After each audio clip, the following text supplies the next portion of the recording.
Então, vamos começar então, já, Valmir, a nossa live aqui de hoje aqui para o pessoal que está entrando, as pessoas já estão aí para conversar, aos poucos eles vão chegando, vão vendo o que a gente está conversando. Eu vou me apresentar, meu nome é Rodrigo Assis, mas a maioria das pessoas me conhece como Horst. Essa é a minha segunda live que eu estou fazendo pela revista, que a primeira foi na terça-feira com o Alexandre, falando sobre luz e tecnologia. Eu sou da revista Design de Interiores, eu estou como colunista na revista na parte de iluminação, que eu pego pela parte de iluminação cênica, de interiores, eu fico transitando entre os dois, né? Que a gente gosta de vincular entre os dois. A minha formação acadêmica é design de interiores, mas eu trabalho com iluminação cênica já faz uns 22 anos, 23. Comecei lá em 96, comecei como ator, fui bailarino, ator, artista plástico, músico, passei por várias artes, mas eu me descobri na parte de iluminação que eu venho desenvolvendo esses anos todos. Hoje eu estou lá na Universidade Federal de Goiás, onde eu cuido do laboratório de iluminação cênica, e organizo um evento chamado Encontro Sonho Luz, que ele acontece uma vez por ano, tivemos uma edição esse ano, a próxima agora, no ano que vem. E como convidado para cá, eu tive uma grande felicidade que o Paulo fez o contato, a gente conversou, que é o Valmir Pérez, que é uma pessoa que eu sou super fã do trabalho dele. É uma das primeiras pessoas que eu conheço que teve eu falo assim, que teve uma preocupação de ter um registro acadêmico material para estudo de iluminação.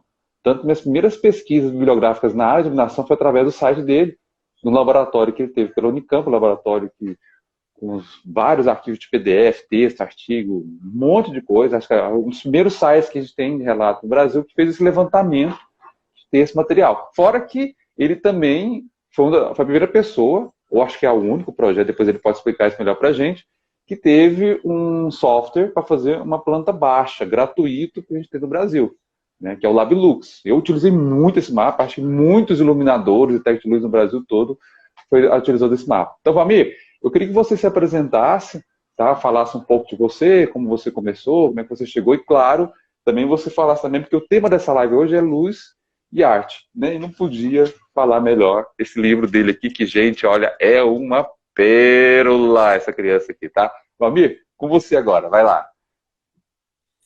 Primeiro eu queria agradecer já a presença de todos e agradecer principalmente o convite, né? Que foi feito pela revista Design Interiores aí, através do Paulo e através do Rodrigo, que eu já conheço, são meus amigos aí, né? Mas a gente... É porque as distâncias não permitem, né, Rodrigo? Estava aí junto, tomando uma cerveja junto, né? Com certeza. Então, o meu início de carreira, na verdade, foi como aluno dos cursos de artes cênicas na Unicamp. A Unicamp não tinha nem o curso de graduação de artes cênicas ainda, eram cursos, logo que o pessoal do Vitor veio para a Unicamp, né, o Celso Nunes, ele trouxe toda aquela turma para a Unicamp, eles começaram a ministrar cursos gratuitos na universidade, como curso de extensão universitária. E aí eu comecei dois cursos de interpretação, fiz um curso de direção, e já naquele momento eu já gostava também de iluminação, né? Depois montei com esse grupo que saiu dessa primeira turma, nós montamos o Bando de Teatro Lá na Garganta, tivemos um bar-teatro aqui em Campinas, onde eu tive a oportunidade, junto com o meu querido papai, que já se foi, fazer toda a estrutura de iluminação do espaço. E aí, logo depois, a Unicamp estava precisando de um técnico de iluminação. Eu estava, como diz hoje, na pindaíba, precisava de dinheiro. Me candidatei, o pessoal já me conhecia meu trabalho. Já tinha feito alguns trabalhos freelance para a Unicamp, né, para os espetáculos de finalização de curso. E em 1988, ingressei como técnico de iluminação e fiquei nessa função 15 anos. Mas dentro dessa função, já montei uma estrutura como um laboratório, ou seja, eu tenho relatórios de atividade diárias desde 1990, né? De todos esses anos, né? Que eu tenho, inclusive, agora no Arquivo Central da Universidade, para algum pesquisador que quiser saber como é que funcionou tudo isso, né? Estão lá todos os registros. E aí, em 2002, aí nesse meio tempo, eu também cursei na própria universidade o curso de artes plásticas, né? Minha formação é artes plásticas. Durante tempo também, como técnico, já projetava, porque eu também já tinha trabalhado como projetista de imóveis, então eu tinha conhecimento técnico de desenho técnico, e fui buscando me aprimorar na área. E quando foi em 2002, eu já tinha terminado a minha graduação, entrei no mestrado, em 2004 terminei o mestrado, em 2002 já fui para a carreira profissional de projetista, design de iluminação, onde fiquei até outubro do ano passado, que foi a universidade. Agora,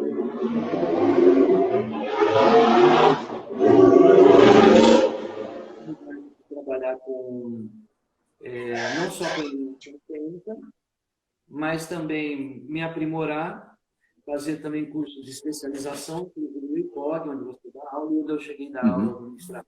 Bem, né, Rodrigo? Logo no começo do curso de iluminação, né? Sim.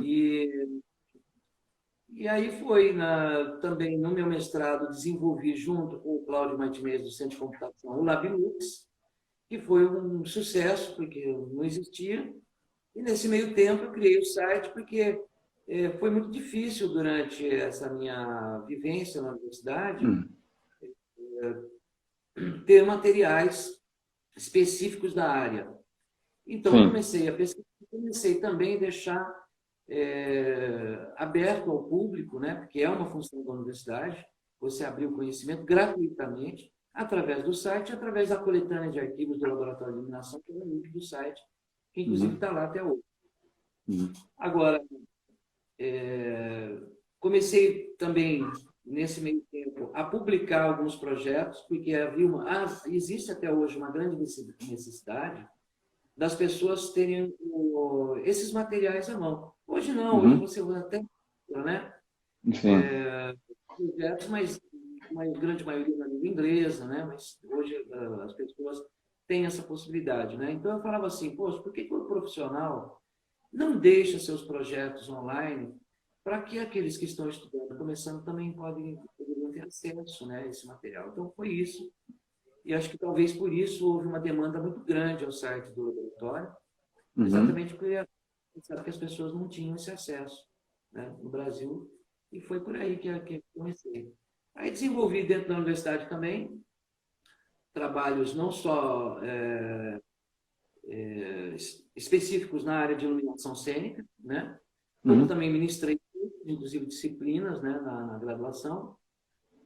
E também trabalhei com projetos variados, isso foi interessante, né? Trabalhei com projetos na biologia, na engenharia agrícola, na física, na ótica, né? Em todos os lugares. Desenvolvi projetos, por exemplo, na sala de videoconferência, projetos de infraestrutura, de iluminação cênica para a Unicamp e para outras universidades, e também projetos específicos para pesquisas laboratoriais, né? Então, foi uma experiência muito bacana, muito gratificante, né? E é isso aí, resumindo, agora eu estou na carreira solo, tenho meu ateliê de artes aqui em casa e trabalho com consultoria de projetos e projetos na área não só de iluminação cênica, também na área do espaço construído. Bacana. Eu queria te fazer uma pergunta, Valmir. As pessoas que estão aí online podem deixar aí embaixo aqui alguma pergunta para mim, para o Valmir, sobre o que vocês quiserem saber, tá? Eu queria que você falasse para... Como é que é? Eu vou fazer uma pergunta difícil. Eu queria que você falasse para a gente como é que foi o processo, por que foi o objetivo de escrever esse livro, Luz e Arte, que é até o tema dessa conversa que a gente vai ter aqui hoje aqui, porque eles foram relatos da revista que tinha, não foi? Você escrevia para artigos, juntou esses artigos e publicou esse livro. Como é que foi esse processo? Foi isso mesmo? Como é que foi esse processo para chegar a fazer esse livro? Por que chegar a escrever um livro com esse tema, sobre esse tema específico, no caso? Bom, primeiramente porque é um tema que eu me apaixono bastante, que é a história da arte, né? Principalmente a arte moderna. Claro que eu sou apaixonado pela história de arte em todos os sentidos, mas a história da arte moderna, a minha é muito cara, porque foi exatamente nesse momento do início da arte moderna que se quebraram todos os paradigmas do olhar, né? Então, é uma coisa que acredito bastante que é necessário para o profissional ter essa visão da história da arte, de qualquer arte, principalmente a arte visual, que é a arte Uhum. pictórica. Por que eu falo isso? Porque durante a minha caminhada também, eu percebi de uma maneira muito forte que os profissionais da área, eles não tinham entendimento de como o processo do olhar se dava em relação ao que já tinha sido dito. Então, eu encontrava até pessoas que falavam assim, nossa, eu tive uma ideia genial. Eu falei assim, meu amigo, o cara que teve essa ideia genial nasceu em 1400. A gente tem essa necessidade de saber que a gente não está inventando roda, né? A gente Sim, sim. precisa, inclusive, para ter uma outra perspectiva do olhar.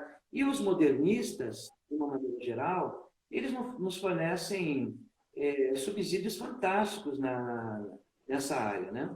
Uhum. Por exemplo, você pega um Picasso, que praticamente iniciou o cubismo na mesma época que Einstein estava publicando a sua lei da relatividade, eles falam a mesma coisa.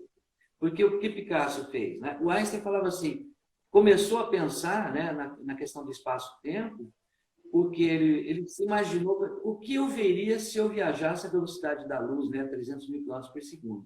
Uhum. Então, Picasso, não sei se ele conhecia, isso não consta nos anais da história, porque foi exatamente na mesma época, 1905, Einstein não tinha publicado nada ainda. Aí Picasso lança o cubismo. O que é o cubismo? Eu vejo você de todos os lados ao mesmo tempo, que é o que aconteceria se você viajasse à velocidade da luz em volta de qualquer objeto. Você Sim. ao mesmo tempo. Então, o cubismo, o Picasso, a ideia do cubismo é essa. Eu destrincho a tridimensionalidade como destrinchar um cubo e Uhum. vejo todos os lados ao mesmo tempo, e aí eu expresso aquilo que eu acredito que você seja na sua integridade, né?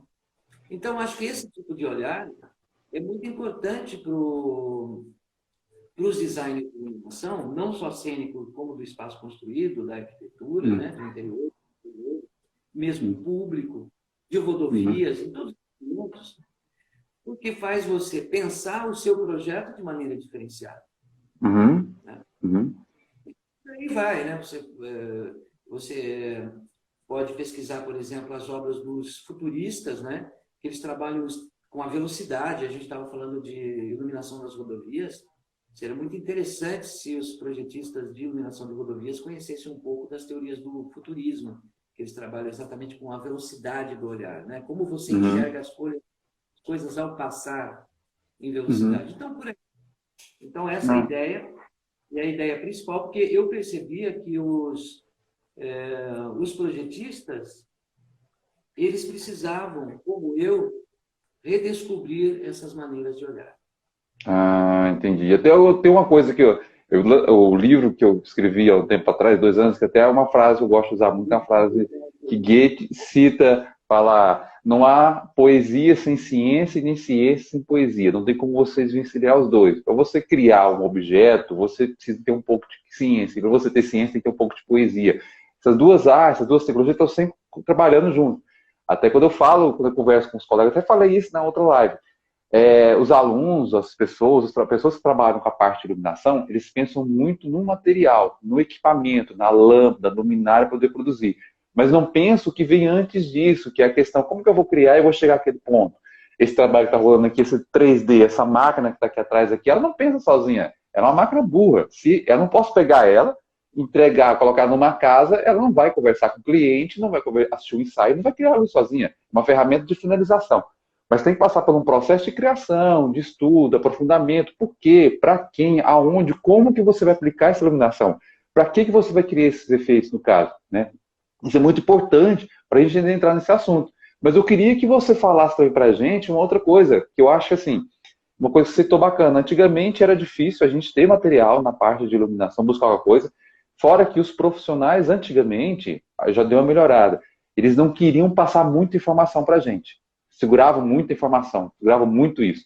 E eu, na verdade, eu acredito que quanto mais informações a gente passar para os colegas, não vão crescer só a gente profissionalmente, mas em quem trabalha com a gente. Um grupo de teatro, uma companhia, uma residência, um projeto, ele vai engrandecer, você vai dar um valor melhor para aquele projeto, você vai conseguir justificar conceitualmente aquela luz para aquele projeto, você tem um conhecimento melhor nesse sentido. E vocês, eu percebi agora, a gente começou a ver pela rede, que há um tempo atrás agora, uns dias atrás, vocês montaram uma associação de profissionais da iluminação. Eu tinha umas outras, como a ASBAI, a BRIC, tem umas outras associações que já rolou. Algumas na voltada para a área de interiores, arquitetura, iluminação sempre. Mas eu queria que você nos falasse por que dessa associação, qual que é o objetivo dela, por que ela veio, para que ela veio, quem são as pessoas, vai abranger todo mundo, vai pegar todo mundo que trabalha com a parte de iluminação, ou é um público específico? Como é que é? Dá uma cintilada para a gente sobre isso, por favor. Sim, Rodrigo. Antes de eu falar um pouquinho sobre isso, deixa eu só Uhum. complementar a sua primeira conclusão de como Sim. é importante a gente repartir conhecimento, né? Uhum. Porque isso acontece até hoje, tanto que quando as pessoas mostram os projetos, até nos grupos que a gente participa, né? Uhum. Arquitetura, por exemplo, você mostra foto do projeto. Aí eu já cheguei, inclusive, a indagar as pessoas, falando assim, desculpa, mas isso não é um projeto, isso é uma foto. Uhum. O projeto é outra coisa. Sim, Eu claro, gostaria com de ver certeza. as documentações, a contextualização desse projeto, né, o conceito desse projeto, e aí você me mostra as fotos para eu entender realmente o projeto, porque só se faz crítica, e aí também tem uma coisa interessante, só se faz crítica projetual, só se faz crítica literária, só se faz crítica dramatúrgica, quando você conhece os objetivos conceituais do projeto. Se eu não conheço os objetivos conceituais, fica aquela coisa, ai que bonitinho, esse É. é bonitinho, esse é feinho. Isso não existe na arte. Uhum. Né? Uhum. Sim. Para criticar, e sempre a crítica sobre a arte, você tem que conhecer o conceito. Eu acho que falta isso muito nos profissionais do Brasil. Agora, eu acho que isso está mudando e vai ter que mudar, porque se não mudar, nós vamos ficar para trás. E é por Uhum. isso que a SB Luz, né, que é a Sociedade Brasileira de Luz e Iluminação, que é uma sociedade aberta para qualquer tipo de profissional cuja matéria-prima seja a luz e para pessoas que trabalham com a construção das ferramentas de iluminação, com os estudantes de iluminação, com a iluminação cênica, a iluminação de espaço construído, da iluminação, por exemplo, automotiva, da iluminação Uhum. naval, iluminação de aviões. Essa sociedade, ela veio em função do que a gente viu durante muito tempo aqui, de uma,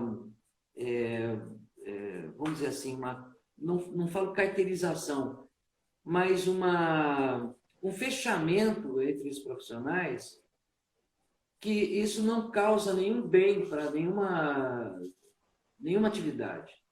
Por exemplo, Uhum. muitas vezes você resolve problemas cênicos olhando a arquitetura e olhando como é feito na arquitetura. E, por outro lado, muitas vezes você resolve problemas da iluminação de arquitetura olhando o cênico, olhando o automotivo. Foi assim, por exemplo, que surgiram os parques 56, né? Uhum. Eu não sei se você deve conhecer a história, né? Os locomotion lights, né? Eles usaram uma fonte par de locomotiva e colocaram na Broadway, e aí se começou a construir carcaças da Praia 55, o efeito daquilo era muito bonito, assim como as ACL, que as Aircraft ACL, né, Uhum. Aircraft A Landing, Cartlight. Sim. landings, Uhum. landings, porque são iluminações de pouso e decolagem de aviões, né? Então é isso, e a Sociedade Brasileira de Iluminação, ela vem de encontro a uma coisa que é fantástica, que é troca de experiência e informação entre profissionais e divulgação científica e estética. Se bem que eu acho também que a arte é a ciência do subjetivo, né? Porque nós temos a Sim. ciência objetiva física, que trata do Uhum. mundo material, e nós temos também essa ciência que é a arte que trata do mundo imaterial, do mundo do espírito humano, de como o espírito se comporta, né? Sim, Então, sim, é sim. muito bacana, de pessoas fantásticas, né? Uhum, O nosso amigo Paulo Scarazato, que é um professor que já colocou muita gente no mercado, orientou muitas teses de mestrado, doutorado, um grande pesquisador, um grande profissional, e que trouxe essa ideia para que possamos nos reunir abertamente, sem preconceito nenhum, contra nenhum tipo de profissional, e recebemos essas pessoas de braços abertos para trocarmos experiências. E Aí, uma outra coisa aí, muito interessante hum, é que existe um projeto dentro da SB Luz que é ser um braço também, isso é um projeto futuro, né? uhum. Ser um braço da IES no Brasil. Ah, tá. Inclusive, capacitando as pessoas de também participarem como membros da IES americana. Isso é Nossa, muito isso é ótimo, interessante. não sabia disso não. Isso é muito. Porque assim, a gente aqui no Brasil, eu vou falar, por menos que você pode falar também, quem trabalha na iluminação, praticamente iluminação cênica, de eventos, aprendeu com alguém. Aprendeu sozinho, aprendeu. A gente tem meio que um mestre Jedi que a gente segue e pega os ensinamentos. O meu mestre, por exemplo, é o Jorginho de Carvalho. Para mim, é a maior referência na parte de iluminação, de Olha, projetos. Não, vou ver se eu consigo chamar ele para fazer uma live, que ele é uma figuraça para a gente conversar cada história que ele tem para trabalhar com a gente. Eu queria que você comentasse uma coisa que é colocada no seu livro. Quando eu li, eu achei assim, uma coisa que sempre fica na minha cabeça, e quando eu vou conversar com colegas meus da área de arte, eu tenho mais convívio com o pessoal do teatro, da dança, da música, então eu converso muito sobre a questão da questão artística. Numa certa parte do seu livro, você conversa, fala assim que a pessoa, isso baseado, não é você, é baseado em pesquisa, como fala, pesquisadores que falaram isso, que a questão da arte em si, nossa, ela pode ser uns define que você nasce com esse dom artístico, ou outras pessoas, através de uma pesquisa, estudo, repetição, chega-se a um dom artístico. De tanto repetir, fazer, ele constrói uma arte. Mas eu queria que você falasse um pouco sobre essa relação. Se a gente nasce com a questão de você ter que a pessoa chama de dom artístico, ou você chega a desenvolver esse dom para se tornar um artista. Eu achei esse que você falou na revista muito, muito bacana. Eu queria que você comentasse um pouco sobre essa relação que você fala e cita lá no livro, na revista, no livro, por favor. Olha, meu amigo, eu acho tão engraçado falar sobre isso, porque as pessoas falam que ele tem o dom de ser artista, né? Ou seja, Uhum. ele já nasceu pronto, né? Então, isso para mim tem vários aspectos, né? A gente percebe claramente que tem pessoas que já nascem Uhum. com uma capacidade enorme de aprendizado e outras Uhum. pessoas que têm mais dificuldade. Você vê garotos de 7, 8 anos lá tocando o Chopin maravilhosamente bem. Uhum. Isso, para mim, como eu sou uma pessoa que sou espiritualista, tem muito mais a ver também com o trabalho que você fez anteriormente. Você traz para essas suas novas vidas, né? Uhum. Essa é a minha visão. Mas é interessante, porque grande parte das pessoas não sabe o que é dom. Então, elas afirmam que o cara tem uma coisa, mas ela não sabe definir o que ele tem. Mas o dom, para mim, ele é sempre um trabalho.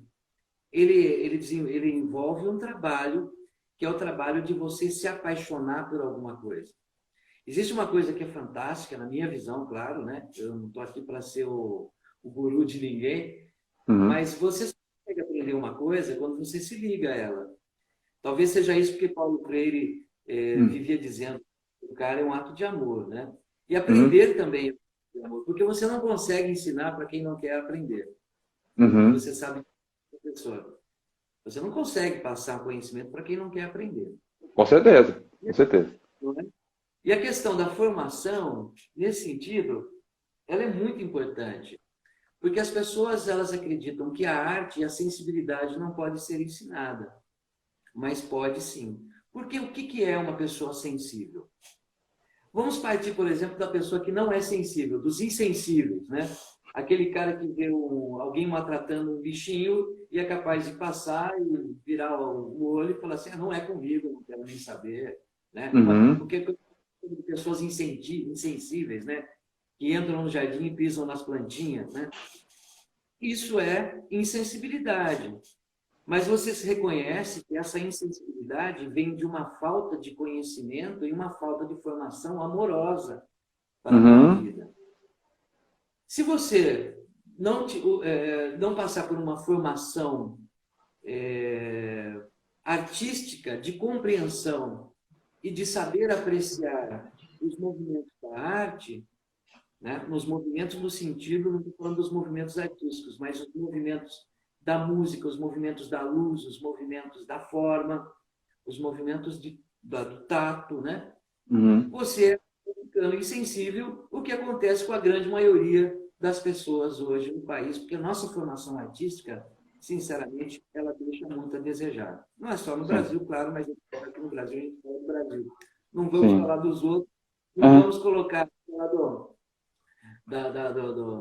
do palito se você tem um poste no olho, né? Do palito do olho se você tem um poste. Então é isso, a questão para mim de formação artística, ela passa também pela formação espiritual. Por que é a arte? A arte são os movimentos do espírito, é você materializar aquilo que é expressão espiritual. E se você não tem necessidades espirituais, de evolução espiritual, de evolução amorosa para com a vida, para com o ser humano, a sua natureza, a sua arte vai ser uma arte tosca. Os gregos, por exemplo, jamais separaram a arte, né? O bom do verdadeiro do belo. Porque isso não dá para você separar. Nunca separaram, por exemplo, a música da matemática. Né? Então, nós precisamos realmente, isso pode ser um trabalho bonito dentro da SB Luz, como de qualquer outra associação que se proponha a educar as pessoas, a levá-las a compreender que a educação artística, que é para você adquirir um dom, você precisa de muito trabalho. É o trabalho que nós fazemos o tempo todo, né, Rodrigo? Sim. A gente está estudando, né? Sempre tentando se aprimorar. Mas existe o sentido de aprimoramento espiritual também em relação à arte. O aprimoramento técnico, né? Só você estudar a técnica, o aprendizado, o aprimoramento espiritual, o campo de trabalho é você mesmo. Então, acho que por aí eu acho que é interessante. De uns tempos para cá, a tecnologia facilitou muito para a gente. De certa forma de contato próximo, como a gente está tendo aqui agora, né? A tecnologia nos ajudou a aproximar nesse sentido que outras pessoas possam conversar. A gente pode fazer um diálogo todo mundo, com vários softwares. Então, até há um problema que eu vejo, que as pessoas que nasceram, essa galera mais nova, eles procuram muito mais solução na tecnologia em si do que na arte para resolver os seus problemas. Quando eles querem fazer um trabalho, eu quero fazer iluminar uma parede, sei lá, uma casa, uma sala, uma cozinha, um altar interior. Vou pegar uma lâmpada tal para fazer coisa tal. Tá, beleza. Mas atrás do instrumento. Mas o que você quer? Que cor que você quer? Qual a intenção que você quer passar para aquela pessoa que está ali naquela residência ali? A pessoa que vai entrar. A gente que trabalha com iluminação cênica, a gente trabalha muito com cenas. No projeto de interiores, por exemplo, que você vai fazer uma iluminação de interiores, assim, você trabalha com 4 ou 5 cenas numa residência. A pessoa chega, recebeu ela com uma luz geral, sentou na mesa para jantar, abaixa um pouco muito mais a luz, concentra a luz na mesa, terminou o jantar, vai para outra área, para o salão de fora, para conversar, ter uma luz no ambiente para segurar o pessoal. A gente está criando climas para poder fazer isso. E eu falei 3 cenas específicas sem falar em refletor nenhum, e lâmpada nenhuma, nem tipo de fonte de luz. LED, halógeno, fluorescente, não importa. O importante é trazer esse conceito. Aí quando você parte para um show, para um teatro, ele trabalha com 100, 250 cenas. Às vezes a gente tem que construir um cenário com a luz. E a luz pode construir cenários propriamente. Não é porque o teatro constrói com luz, com ambiente, mas os interiores também. Tem um artista, que toda vez que eu falo na palestra, eu gosto muito de citar, que é o James Turrell. James Turrell faz um trabalho de interiores com a iluminação, volume, forma e cores, que eu acho fantástico aquilo que faz. As exposições de arte dele, ele comprou, acho que ele tem uma casa, uma fazenda que ele comprou nos Estados Unidos e fica lá fazendo esse trabalho que está há 30 anos e ele não vai terminar. Ele falou que não vai terminar nunca. Porque a pesquisa nunca para, o estudo nunca para. Sempre tem uma coisa nova para te colocar. E é muita coisa para a gente estudar, é muita coisa para a gente se aprofundar nesse sentido, sabe? Então, a questão da arte, tecnologia. Então, eu sou a favor do quê? Primeiro, vamos conversar, vamos estudar para trazer o conceito para a gente trazer. Algumas pessoas perguntam, conversa comigo, Rodrigo, você, o espetáculo, ou aquela coisa ali, aquela cena ali, vamos supor, uma luz ali daquela fachada ali, que você fez ali, tá bom? Falei, olha, eu posso dizer se eu acho bonito ou não, pelo baseado dos meus gostos, no meu conhecimento artístico que eu vou conhecer. Agora, se é bom ou não, eu não sei, porque eu tenho que avaliar uma série de coisas. Agora, se você me perguntar se aquela lâmpada que está produzindo aquela luz é boa, aí eu posso conversar com você, porque eu tenho conhecimento técnico sobre aquela lâmpada específica. Agora, sobre o desenho, eu vou ter que levar outros fatores. Quem criou? Para quem que é? Qual o sentido que você vai querer com aquilo? Às vezes, o cara que projetou a luz queria trazer algum significado que você, que não tem, às vezes, ou conhecimento, não vai entender aquele significado e pode falar que é ruim. Como assim é ruim? Mas ruim baseado em quê? Eu não gosto de falar nem bom ou ruim, que essa questão de crítica depende do ponto de vista. Se eu pegar um projeto de luz para mim, de um espetáculo, de um interior, eu vou desenhar de um jeito. Se eu passar para o Valmir, ele vai ter uma outra visão e pode ser que desenhe de uma outra forma, baseado em conceitos, em história de vida. Como a gente falou, de história de vida. Nossa história de vida influencia muito o nosso projeto que a gente vai fazer, sabe? Influencia muito nesse sentido.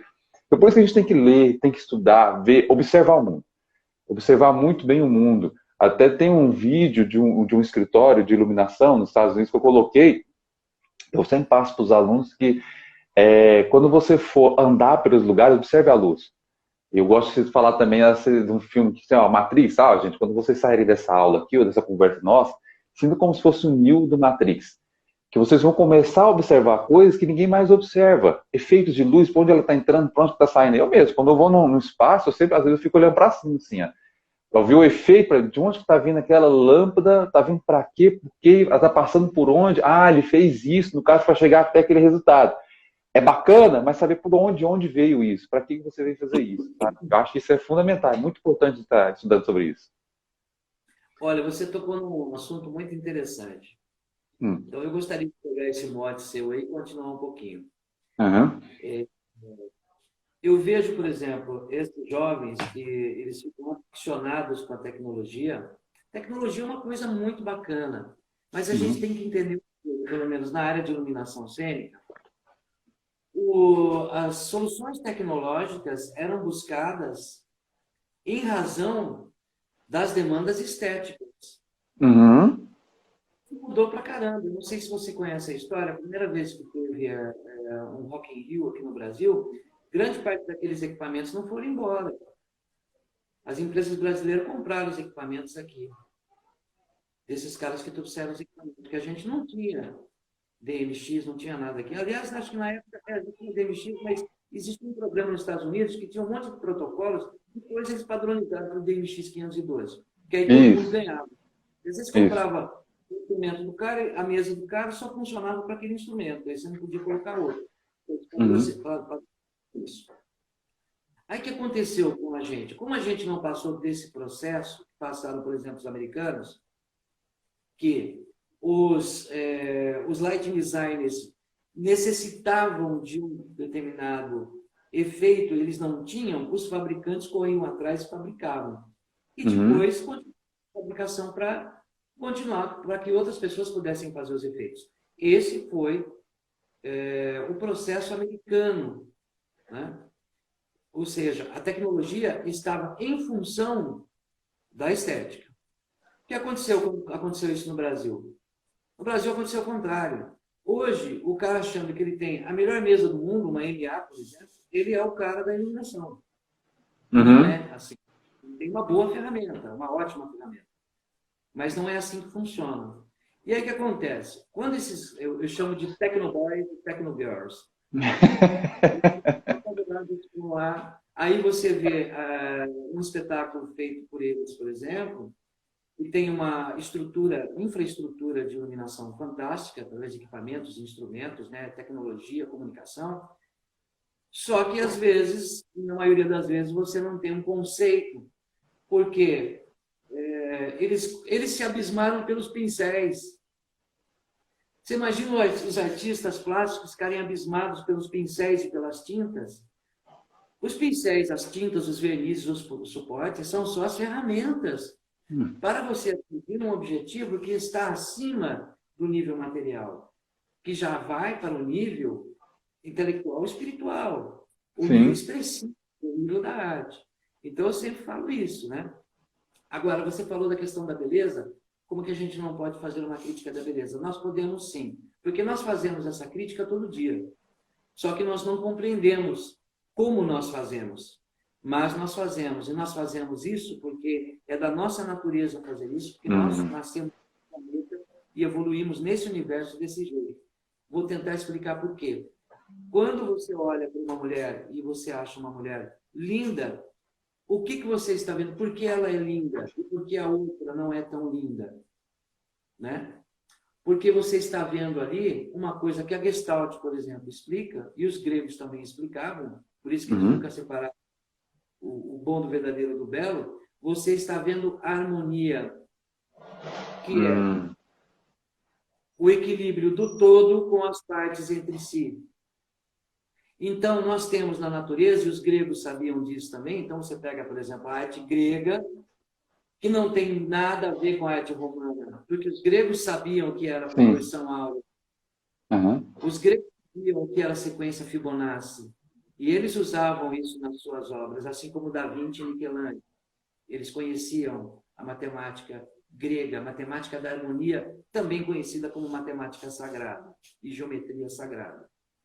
Então, quando você vê alguma coisa que faz bem, é porque a Gestalt explica muito bem isso, porque ela está conforme a sua natureza íntima. Outra coisa que é interessante a gente notar. Posso continuar? Claro, fica à vontade. E a questão, a formação dos profissionais passa por uma coisa que é imprescindível, que não é só a formação estética, mas que também a própria formação estética tem a ver com a formação da linguagem visual. Porque você, para ser um poeta, meu amigo, você não tem que conhecer as letras do alfabeto, você tem que saber construir palavras e dessas palavras construir frases, das frases conseguir textos. Mas nem todo mundo que escreve texto é poeta. Nem todo mundo que usa as formas, as cores básicas da luz, que são o alfabeto básico da luz, que são intensidade, forma, direção, ângulo de informação, que é o alfabeto dessa linguagem extremamente complexa, pode ser um poeta da luz. Ele só poderá ser um poeta da luz a partir do momento que ele entender essa gramática, que ele entender como funciona essa língua. E isso, o estudo da linguagem visual, é imprescindível para os projetistas de iluminação, para arquitetos, para todos aqueles que trabalham com linguagem visual. E nós somos alfabetos visuais. Nosso estudo de artes e alfabetismo visual nas escolas e até mesmo dentro das universidades inexiste. Então, eu coloco também como analfabeto visual e eu preciso correr atrás. Até eu converso com os alunos que são formados em design de interiores, todas essas outras áreas, não se tem uma cadeira de iluminação lá dentro, não se tem. Às vezes ele vê uma coisa de iluminação e conforto visual, e sai muito deficiente do mercado. Como é que você vai ter um profissional, design de interiores, ou área que for, que vai trabalhar dentro de um ambiente nesse sentido, mas você não vai conhecer as propriedades da luz, em que essa luz vai sofrer alteração, ou ela vai alterar os materiais que estão naquele projeto que você está especificando. Então, se você não tiver o conhecimento de como trabalha essa luz nesse espaço, como é que você pode desenvolver um projeto e dizer essas características para ele? Você falou as pessoas, quando trabalhavam, buscavam a tecnologia para atender a sua questão estética. Lembra muito do Svoboda, que criou aquele refletor Svoboda, que precisava de uma cortina de luz, que, ele queria um conceito, queria uma ideia para fazer aquilo, e foi buscar, não a tecnologia que já existia, mas ele criou uma outra tecnologia, um desenho de refletor, para buscar o efeito de luz que ele queria para aquele momento, para aquela ação que ele fosse fazer. Então, às vezes, você pode ter um monte de criadores de projetos de luminária diferente para poder fazer o seu desenho, no caso. Você fala. Acontece isso também na arquitetura, na iluminação do espaço construído, na iluminação pública. Nós temos o exemplo, por exemplo, acho que você já, não sei se você tem o livro do Howard Branston, que é o Aprendendo a Ver, que foi lançado também pela Lume Arquitetura, né? Não, acho que eu escutei isso não. Howard Branston, ele foi o último cara que fez o projeto de iluminação da Estátua da Liberdade. Então ele ficou 5 meses olhando a Estátua da Liberdade de vários pontos de Manhattan, até concluir que a imagem mais bela da Estátua da Liberdade era no pôr do sol. E o que ele fez, então? Ele foi atrás de soluções tecnológicas para criar aquele momento e não deixar com que a escuridão tomasse conta da liberdade. Olha que bonito o conceito que ele traz. Porque o sol ia desaparecer, mas ela ia continuar iluminada com o sol que ainda estivesse ali, que é o sol da liberdade. E aí o que aconteceu? Se não me engano foi a Osram, ou a General Electric, não lembro agora, desculpa, construiu para ele uma fonte de iluminação com a mesma intensidade e temperatura de cor daquele sol que ele queria. Então isso acontece sim. Eu acho que só não acontece mais exatamente por isso, que as pessoas elas falam assim, vou fazer esse foquinho aqui, pega aquilo lá, já existe mesmo. Mas não é assim que funciona. Agora, voltando um pouquinho a falar da linguagem visual, falar como é importante isso. Você percebe claramente que as pessoas utilizam a linguagem visual, mas sem conhecer aquilo que elas estão escrevendo no espaço. Né? Então, quando você no ambiente, você vê todos aqueles foquinhos paralelos na parede. A gente está cansado de ver isso, né? Sim. Algo dentro daquele contexto espacial.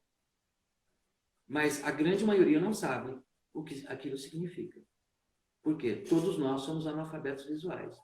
Se você, ao invés disso, você colocar a iluminação na diagonal, vai significar outra coisa. E uma coisa que é fantástica, vocês podem fazer isso em casa, o pessoal que está assistindo aí, você coloca na sua tela linhas verticais no PowerPoint, e depois você coloca linhas diagonais.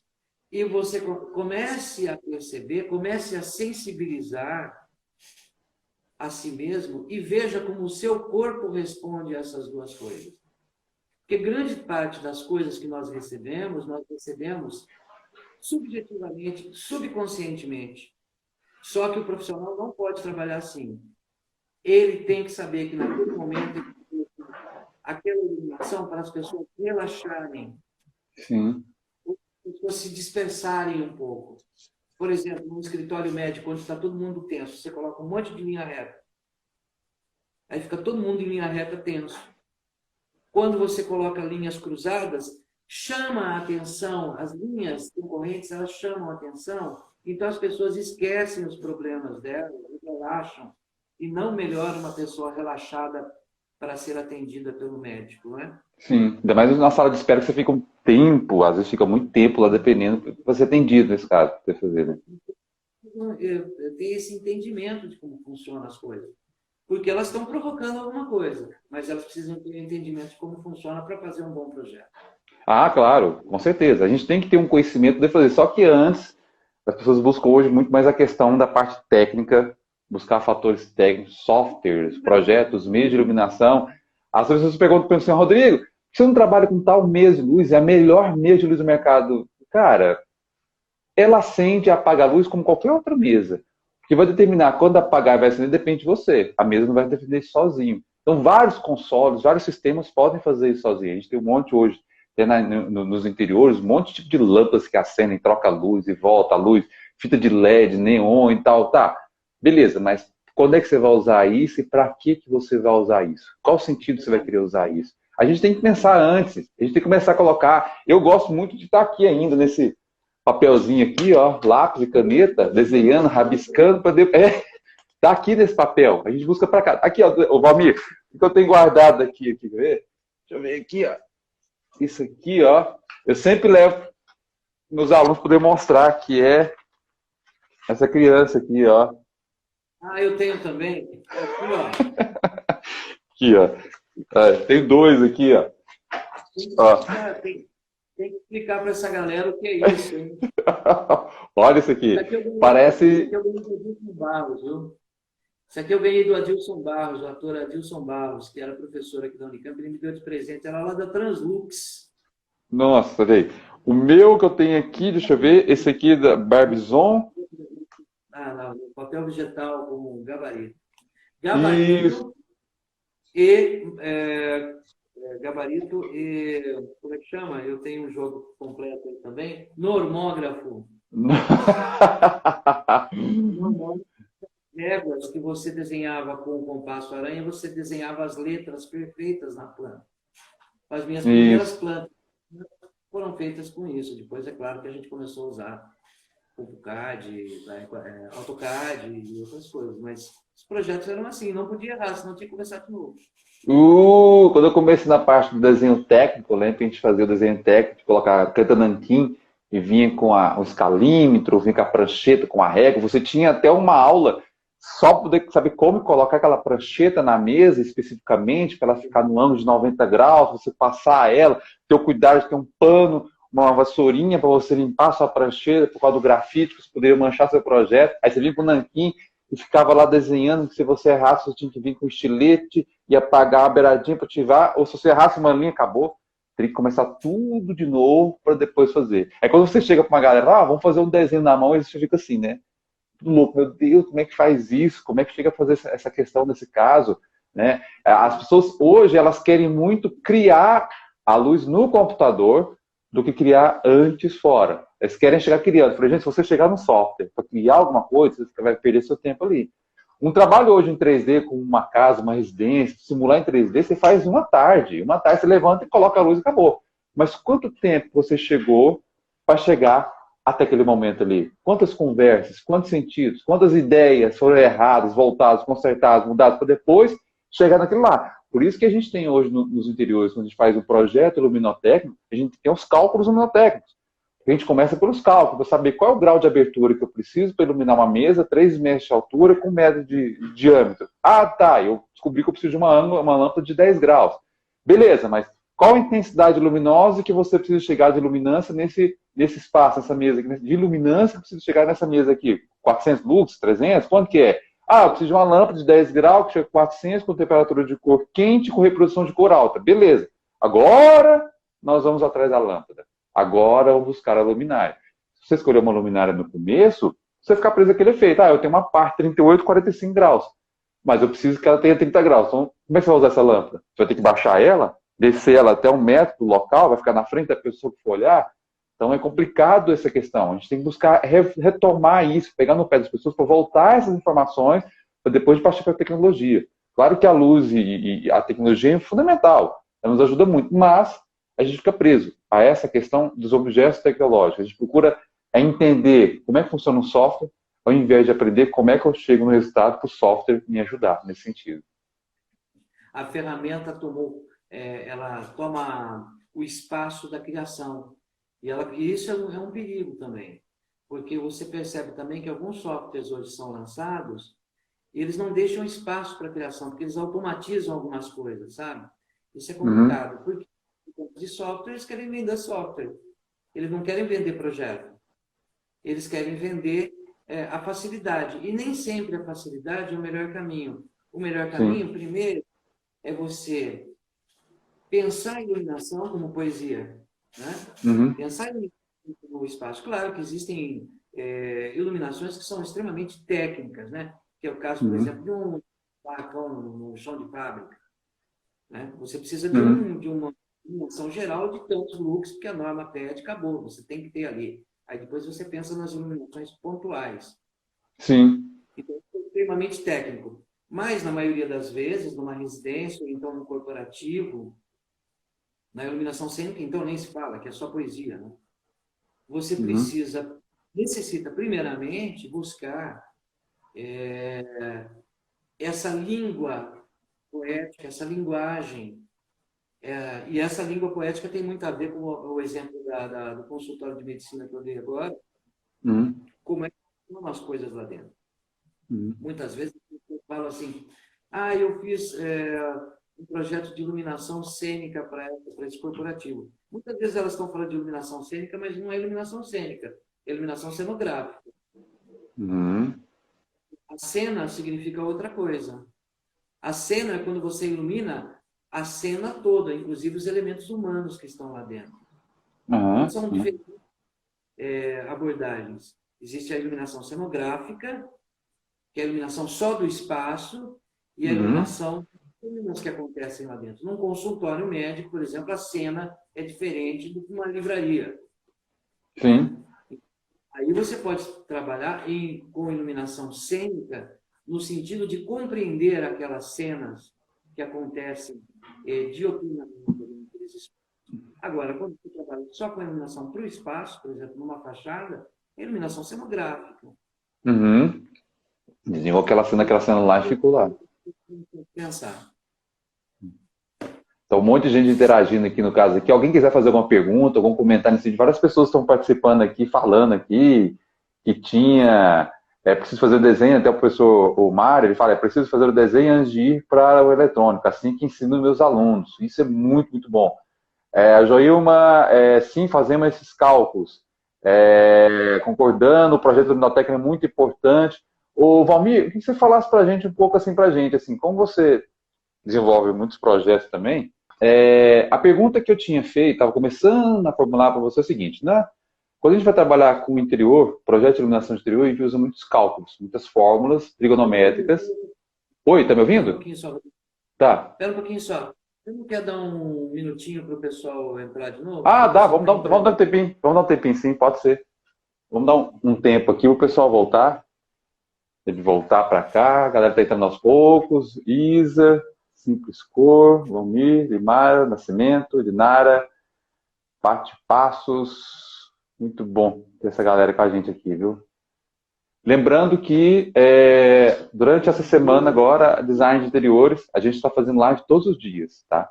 Segunda a sexta, praticamente todos os dias está fazendo ou às 10 horas da manhã, ou às 2 horas, ou às 20 horas. Ontem nós tivemos ontem às 20 horas. O vídeo, se ligar agora de manhã, já está online já. Esse agora que eu estou tendo com esse bate-papo com o Valmir, à tarde, final da tarde, já vai estar no YouTube também. Então, as pessoas que quiserem conhecer mais sobre a revista também, ela pode acessar o site design de interiores br.design. Lá nesse site já tem até a nossa primeira revista, que a gente já fez o lançamento dela já há 2 semanas, já saiu a primeira edição. Ela já está online, gratuita, todo mundo pode acessar. São praticamente 90 páginas de muita informação, muitos textos. Nós já estamos preparando a segunda edição para sair em julho, tá? Para poder sair o novo debate. Fora que a gente tem uma sessão chamada Parlatório, no qual nós convidamos os alunos de design de interiores a mandar textos para a gente com qualquer assunto que envolve a parte de interior, exterior, paisagismo, materiais, cores, luz, textura, o que for. Vocês mandam os textos para a gente publicar nessa revista que vai ter agora em julho, na próxima edição.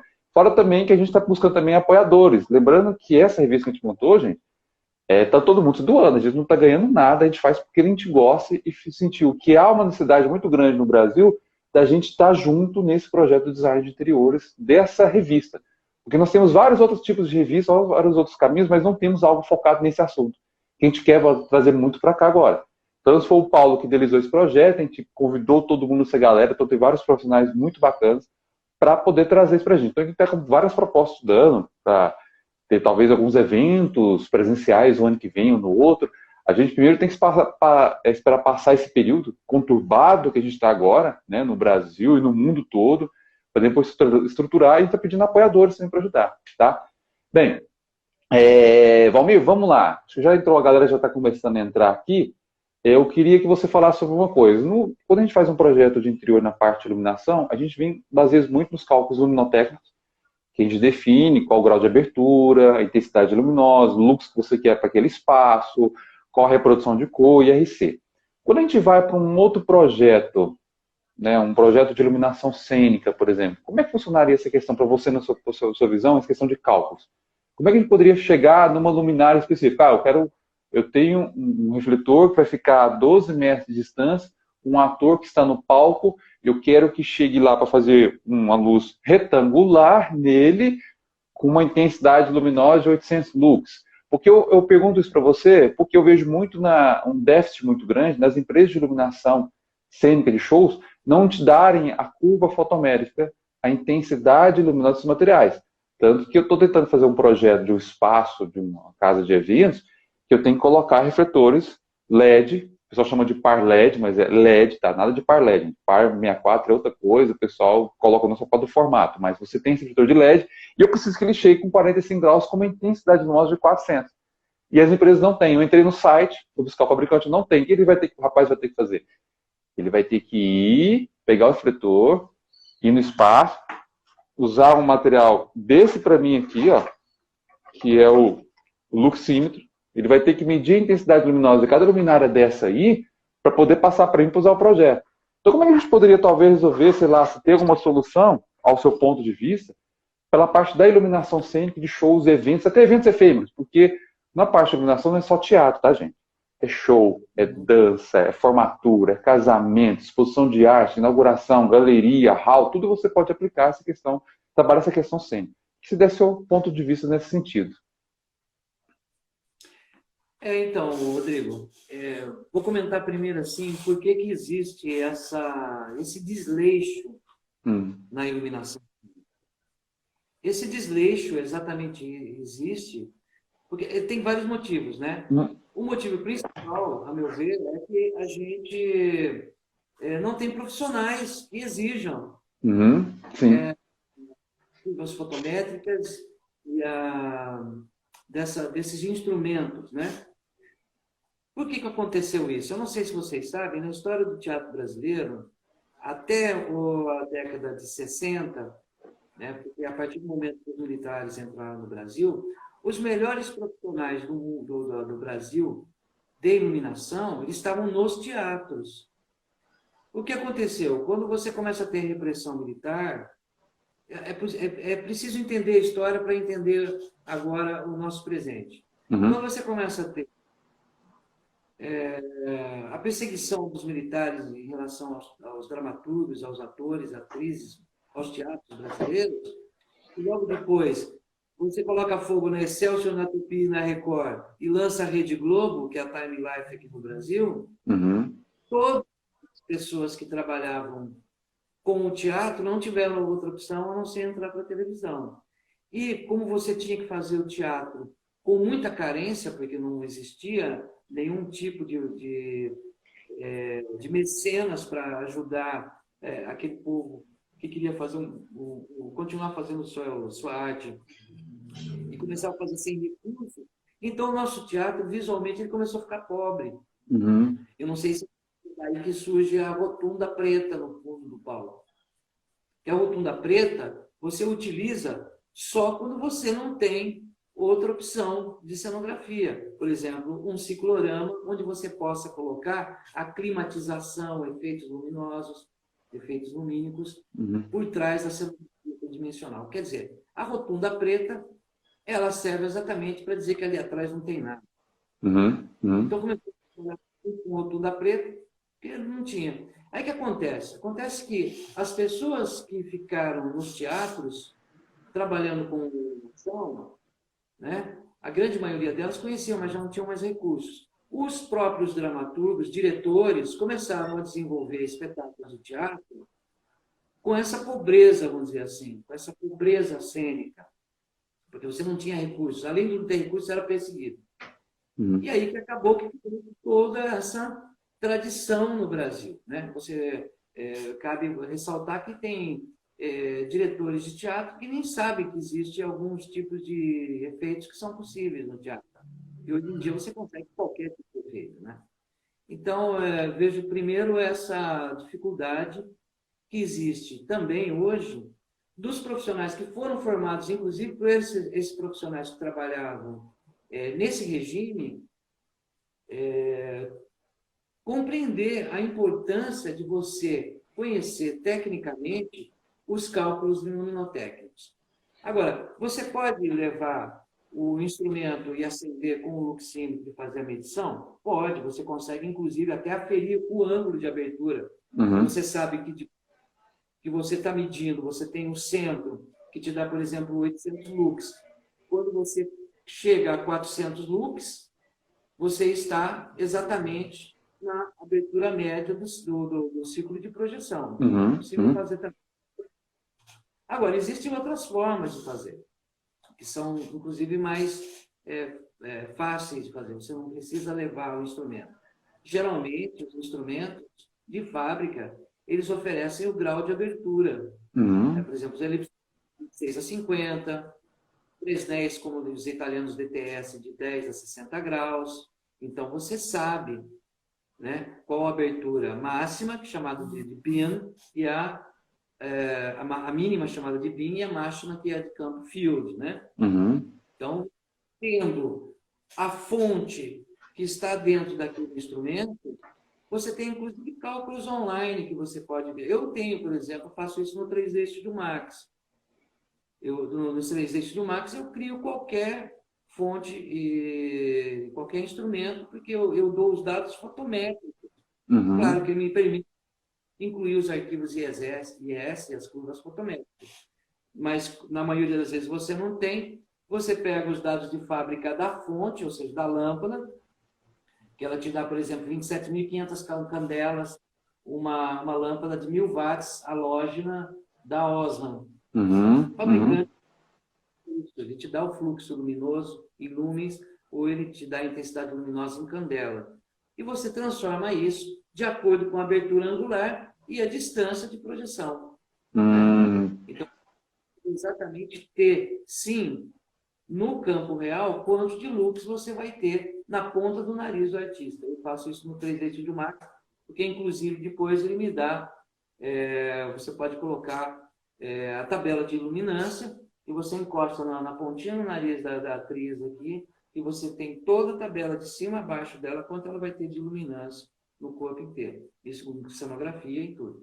Então, é possível fazer com essas ferramentas, mas é possível fazer também desse jeito mais simples, depois o cálculo, é claro, mais complexo, para você fazer da outra forma. Tem a Márcia. A Márcia, ela está perguntando aqui para a gente, a maioria dos clientes não quer pagar por um projeto de interiores e o outro de iluminação, sendo que a maioria dos designers de interiores não sabem fazer cálculos luminotécnicos. Como resolver isso? Parcerias? O que você acha? Acredito que você possa fazer questão de parcerias. Porque eu, por exemplo, a minha formação acadêmica é design de interiores, mas a minha especialidade é a parte de iluminação. Então, se eu vou fazer algum projeto, eu praticamente vejo por esse ponto de vista. Eu faço um projeto de interiores, vou fazer, dependendo do interiores, eu não vou ter capacidade técnica para resolver a solução e desenvolver um projeto de interiores. Então, convido um parceiro, um amigo meu, para a gente estar trabalhando junto nesse sentido, desenvolver essa ideia junto, porque não dá para você fazer um projeto de interiores separado da iluminação. A gente tem que pensar isso junto. É o mesmo pensamento que a gente tem do teatro. Se eu estou fazendo uma luz no espetáculo teatral, eu tenho que conversar com cenógrafo, figurinista, maquiador, diretor, coreógrafo, videomaker, sonoplasta. Então eu tenho que saber o que é o conjunto da obra para a gente trabalhar junto. Então, quando a gente trabalha com design de interiores, ou uma cena, um espaço externo e interno, a gente tem que ter um diálogo muito próximo com esse profissional da iluminação. Que você falasse um pouco sobre isso também, Valmir. Então, eu vou começar falando sobre por que as coisas acontecem dessa forma e por que estão mudando. Né? Nós temos aí agora, de uma maneira muito forte, não tem volta, os projetos arquitetônicos todos em plataforma BIM. Por que plataformas BIM? Né? Que é BIM Information Modeling. Acho que todo mundo já ouviu falar em BIM. E no Revit, né? Que é o software da Autodesk mais famoso para desenvolver projetos. Por quê? No Brasil, qualquer projeto de engenharia e arquitetura, a média de desperdício era de 30%. Então, se você observa, por exemplo, uma obra de um edifício de 10 milhões, 3 milhões é prejuízo. É muito. E sabe por que existe esse prejuízo? Exatamente porque as áreas não se conversam, não se conversavam. Grande parte desses 30% do prejuízo em relação a isso. E na plataforma BIM, você não tem como errar. Não vai passar fio no meio de cano, né? Não vai ficar luminária, né, presa onde não pode estar. Então é isso. Agora, a melhor forma de realmente um projeto nesse sentido. Eu também sou pós-graduado em iluminação e design de interiores, mas eu não exerço. Eu exerço iluminação de interiores também. E quando eu preciso, eu, como o meu amigo Horst aí, eu faço parcerias. É imprescindível a questão de parcerias. Porque, gente, é uma grande mentira você achar que você sabe fazer tudo. Sabe aquele cara que você contratou um dia e falou assim, o senhor faz esse trabalho de pedreiro aqui? Faço sim. E elétrico? Faço também, eu faço qualquer coisa. Você pode reparar que esse cara, além de não fazer qualquer coisa, ele não faz absolutamente nada direito que ele realmente devia fazer. Na grande maioria das vezes, claro que tem exceções. E o profissional que fala assim, eu faço de tudo, a gente tem que dar uma desconfiadinha, porque você não faz de tudo. Não dá para fazer tudo. A gente faz, sim, com parceria. Trazendo pessoas junto ao nosso trabalho e sejam pessoas que tenham um pouquinho mais de especialização naquela determinada área e comprometimento com a responsabilidade do projeto. Então, Rodrigo, mesma coisa, também trabalha com parcerias. Não me meto a vez de fazer coisas que provavelmente eu não saberia fazer ou poderia fazer de uma forma, por exemplo, que não seja aquilo que eu gostaria para mim. Ah, com certeza, com certeza. Até hoje, por exemplo, o pessoal chegou para mim, Rodrigo, qual que é o software de iluminação que você utiliza para trabalhar? Hoje eu trabalho com 4 específicos, que é um que eu faço, que eu determinei, ó, esse eu vou deixar para projetos. E os outros 3 que eu faço, eu tenho um conhecimento que para mim já é suficiente para fazer meus trabalhos, controle de luz. Se eu preciso fazer um projeto que vai envolver um 5º software que eu não tenho domínio, eu até às vezes fecho com o cliente o orçamento. O orçamento é tanto, porque tal conhecimento eu não tenho. Eu preciso agregar um outro profissional junto a esse projeto e conhecer esse conhecimento. Porque como é que eu vou aprender? Gente, como é que eu vou aprender um software do zero, alguma coisa do zero, para poder fazer isso para o cliente? Não dá. É igualzinho você fazer projeto a vida inteira. Eu faço um projeto, sei lá, vou trabalhar com piso. A minha especialidade é somente piso, porcelanato, trabalhar só com a paginação de piso. Ok. Ah, mas apareceu um cliente que quer fazer um projeto de modelagem de construir cadeiras. Você vai ter conhecimento, às vezes, para poder ter o mesmo conhecimento, se você especializou somente na questão do piso. Então, claro que se você for aprender, aprende, mas não vai aprender a tempo. Quantos anos você demorou para ter aquele conhecimento, para chegar a conhecer na parte daquele piso? Quanto tempo mais você vai aprender para chegar com cadeira? Então, trabalha com parcerias. A gente não consegue resolver tudo abraçando o mundo com as pernas. Né? A gente precisa se especializar em cada área. A minha parte é a iluminação. Então, se você, qual que é essa parte específica? Iluminação cênica de teatro. Isso é o mais concentrado que eu faço. Faço outras áreas? Faço. Mas vamos supor que eu preciso fazer um projeto muito complexo daí de dança. É uma outra linguagem dentro da iluminação cênica. Talvez eu não vou ter capacidade de 100% de poder fazer dança. Consigo fazer? Consigo. Mas se é algo muito complexo, eu prefiro trabalhar com um colega meu, que aqui em Goiânia chama Sérgio Galvão, que ele se especializou em iluminação para dança. Gente, porque iluminação, poder fazer para teatro, dança, show, são de linguagens diferentes dentro da iluminação cênica. São especialidades diferentes, caminhos diferentes, às vezes é tecnologias diferentes. Hoje a gente pode olhar no show, praticamente todo um projeto de um show hoje, você vê hoje é LED. Tudo LED, LED, LED. Quando você vem para o teatro, não tem LED. É tudo lâmpada halógena. Os teatros aqui em Goiânia, por exemplo, de cada 10, todos eles só têm lâmpadas halógenas. Porque a questão do LED ainda, que eu vejo, depois o Valmir pode dar a opção dele também, a opinião também, não conseguiu ainda chegar, vamos dizer assim, o LED não apeteceu meu coração de iluminador cênico, não me conquistou ainda, por causa da questão da intensidade luminosa, reprodução de cor. A Par 64, que tem uma luz elipsa com aquela borda difusa, eu ainda não consegui ver esse tipo de efeito de desenho num refletor de LED. Tem um refletor de LED italiano, da ETC, você coloca só um filtro, você consegue isso muito bem, mas ainda não consegui, fora que é muito caro. Um refletor Par 64 com refletor, se usar no teatro, custa R$180, enquanto um deste LED que vai se aproximar, chega a 5 mil, 6 mil reais. Pensa essa realidade para a gente aqui no Brasil poder fazer. É complicado. É a mesma coisa de você quer fazer um projeto aí de uma boate de interiores e quer trazer um refletor, uma lâmpada maravilhosa que você viu lá nos Estados Unidos, que faz um efeito lindo. Maravilhoso. Ok, mas quem vai instalar isso? Quem vai dar manutenção? quem vai ensinar a controlar esse material? E se tiver como suporte, como é que é o suporte desse material? Até uma questão, uma das características da luz que eu falo também para os alunos, para o pessoal também. A gente leva em consideração também da lâmpada luminária não a questão só física, mas a questão também de outros intempéries que envolve você ter essa luminária para cá também no caso, tá? Aí eu queria que você também discorresse também sobre isso também, Valmir. Então, tem algumas coisas que eu acho que, assim, futuramente, nós Uhum. vamos ter realmente instrumentos de LED, né? Eu falo Sim. sempre instrumentos, no teatro, o correto é você chamar de instrumentos, nós não temos luminárias, nós temos Uhum. instrumentos. Porque o instrument, isso já está padronizado. Padronizado não, mas já é conceitualizado há muito tempo, né? Uhum.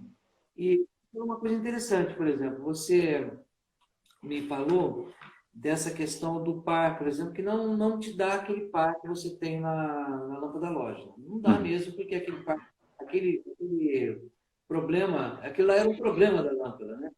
Mas ele tem o quê? Ele tem um certo romantismo, né? Para quem Sim. trabalha, né?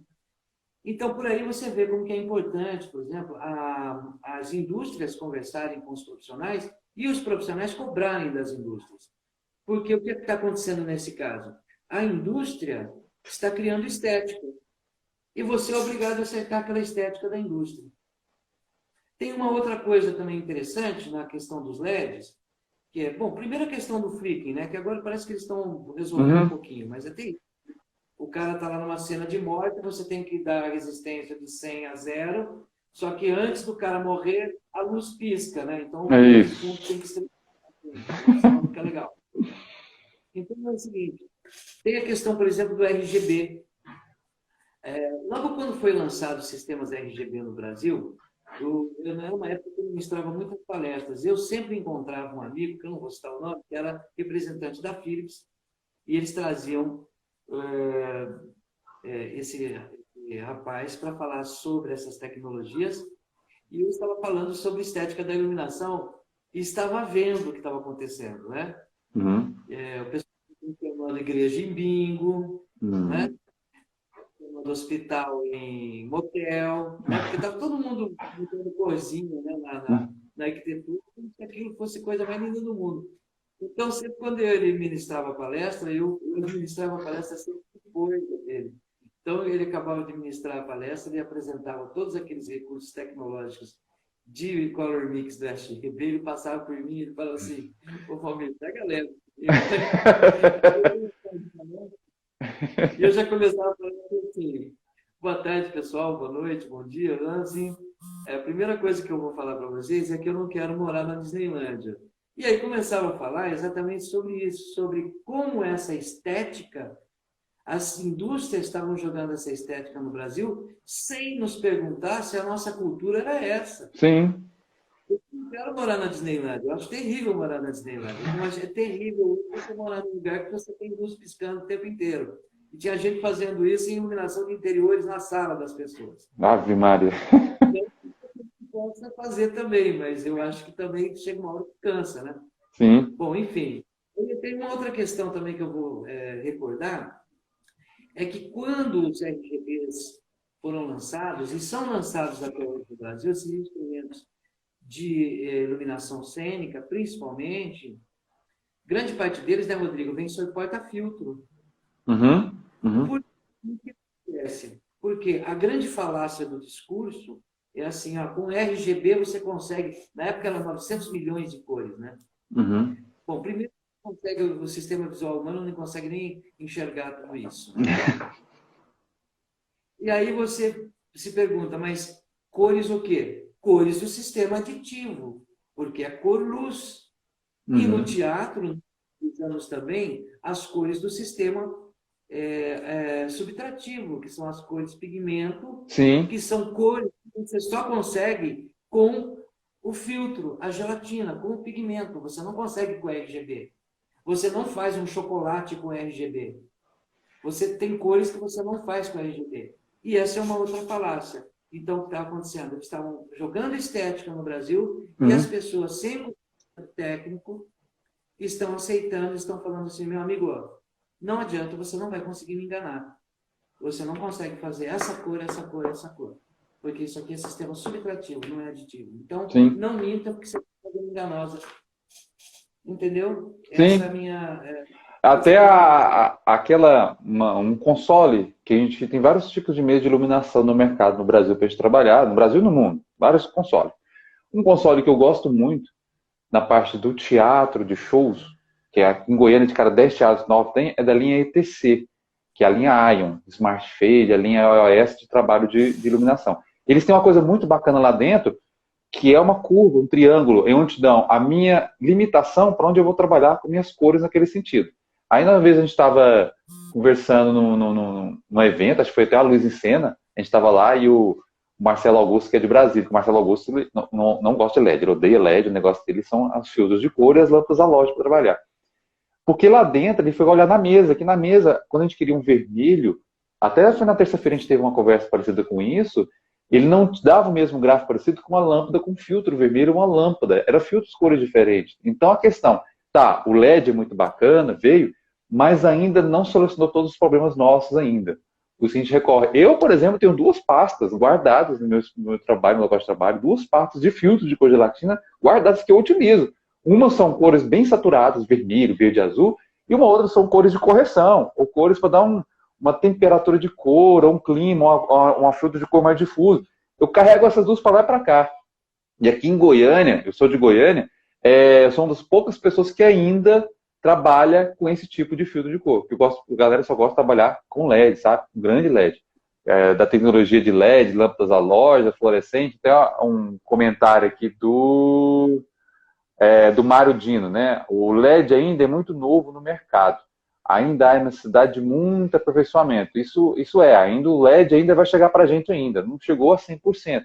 Ele resolve muitas coisas, facilita muita coisa. Assim, gente, para quem trabalha com teatro, que a galera, show, a galera que conhece com show, que está começando agora, para eles tudo se resolve no LED. Tudo se resolve na questão de moving lights, LED ou a refletores de LED. Eles não querem saber resolver de lâmpada par. Tanto que eu vou dar um exemplo. Vou fazer uma montagem de um show, e no show a lâmpada par, foco 2, a lâmpada VNSP, tiver algum foco bem mais estreito, é NSP, né, Valmir? É NSP. Que você tem um facho mais estreito, você gira a lâmpada para você quiser. Se quiser um filamento da lâmpada, a lâmpada deitar em pé ou deitada, você gira a lâmpada lá dentro, a carcaça da lâmpada, que ela é uma lâmpada selada, então eu tenho que girar ela lá dentro. Então, quando eu falei para o técnico, olha, vira para mim aí a lâmpada, ele ficou olhando, falei, que eu vou ter que abrir, arrancar o vidro e girar a lâmpada, o filamento lá dentro? Não, é o composto da lâmpada. E isso, gente, é uma lâmpada antiga que se tem hoje no mercado ainda. Então a galera está muito se apegada ao LED, mas a gente tem que ter conhecimento como ver as outras fontes de luz que está utilizando também, sabe? Quer falar alguma coisa nesse sentido, Valmir? Eu quero primeiro cumprimentar o Mário. Prazer ter você aqui com a gente. E segundo, dizer o seguinte, você pode ter certeza que o LED, para a iluminação cênica, ele precisa nos trazer aquilo que nós necessitamos na iluminação cênica teatral, na iluminação cênica da expressão corporal. Porque os shows, o que são os shows e o que são esses projetos de iluminação em shows? Desculpe, mas parem para observá-los. Eles não... Muitas vezes, esses shows, eles são muito parecidos. Os conceitos são muito iguais. E é por isso que eles se adaptaram facilmente a esse universo do LED. Porque eu não preciso me preocupar, como se preocupa, por exemplo, um projetista de iluminação cênica teatral, com o que a gente fala da subjetividade da cena. Né? Isso é um problema sério, porque ao mesmo tempo que você está assumindo a estética dos fabricantes, e para eles seria ótimo se você só usasse isso, porque eles nem precisam pensar também em desenvolvimento, em gastar dinheiro com desenvolvimento de algo que seja melhor, você também está deformando a estética do público. Uhum. Você tem que dizer que aquilo ali é iluminação cênica de qualidade. E você pode, posso até receber uma crítica muito forte desses projetistas, mas eu tenho que falar. eu não vejo conceito profundo naquilo que está fazendo. E talvez seria um momento da gente começar a pensar um pouco mais sobre como isso influencia também essas novas gerações. Porque as novas gerações chegam e veem aquilo e falam assim, não, é isso. É isso aí, tá bom, pronto. Basta eu ter instrumento, ter uma mesa boa, né? E aí eu vou conseguir fazer. E não é por aí que se faz projeto de iluminação nos espaços cênicos. Porque os espaços cênicos, eles não só são espaços cênicos teatrais, eles são da expressão corporal, do mundo dos shows, né? Dos estúdios de televisão, dos estúdios de cinema, iluminação cênica. E até realmente em alguns ambientes, até domésticos, você pode criar iluminação cênica, né? Quando há condições. Mas então é isso, a gente tem que pensar por esse lado. Sempre pensar que a nossa... quem manda na estética não pode ser o fabricante, tem que ser o artista. Sim. O artista, ele fornece os meios, o fabricante fornece os meios para que o artista possa se exprimir, não o contrário. Tanto que nas lojas de iluminação, eu trabalho aqui em Goiânia com uma loja específica quando eu vou fazer alguma coisa de interior, como eu estou auxiliando agora no projeto de iluminação da sede da editora da UFG. A própria loja mesmo, ela não trabalha com um fabricante só, ela trabalha com vários fabricantes diferentes. Porque às vezes num projeto você vai ter que pegar de vários fabricantes para atender a sua demanda, né? Tem fabricante X que se especializou, sei lá, no LED integrado. Tá, a LED integrada vai fabricar só isso, mas se você quer fazer para um cliente, não tem como o cliente pagar para comprar esse LED integrado, você vai obrigar o seu cliente a usar esse LED integrado? Tem que recorrer a outras fontes de luz, outras formas de fazer. Claro que a gente vê o ideal, mas depois a gente vem trabalhando em cima disso. Que a gente não tem que obrigar o cliente a comprar aquilo que é, a gente tem que se adaptar à realidade dele. E a gente está passando por uma situação que também a gente tem que ver isso. Tem que se encaixar também na questão só, além do valor estético e funcional da luz, a questão orçamentária também que pesa muito, gente. A gente precisa pensar também, pelo menos é o meu ponto de vista, da questão do dinheiro também para facilitar. É bacana e tal. Tem umas luminárias muito caras, mas às vezes você não precisa pegar essa luminária. Você tem outros equipamentos, outros fatores, outros projetos que facilitar muito no seu sentido de ficar até mais barato. Eu vou dar um exemplo do Centro de Eventos da Universidade Federal. Quando me chamaram para dar uma olhada na luz, queriam inicialmente gastar em torno de R$20 mil para comprar equipamento, que eles falaram que estava escuro o palco e a formatura estava muito escura. Na verdade, quando eu cheguei lá, eu fui lá e gastou em torno de R$3 mil, porque na verdade não precisava comprar equipamento, precisava só reposicionar o material no lugar certo. Afinação certa, girar o filamento da lâmpada, girar ele, posicionar melhor os refletores. Depois que a gente posicionou, falou, não precisa comprar. Não precisa comprar uma lâmpada, os refletores estão queimados, só. E você vem dar uma limpada, uma manutenção. Então a gente fica muito preocupado, a gente tem que comprar e colocar uma coisa que vai ser melhor no mercado. Não, a gente pode trabalhar com o que já tem, tá, gente? Só saber adaptar e saber como aplicar ele nesse sentido, tá? Valmir, deixa eu falar para você, eu vou meio que falar, assim, começar meio que encerrar a nossa live aqui hoje. Já foi por mais de 1 hora, quase 1 hora e meia, né, de live aqui nesse material aqui para a gente estar trabalhando.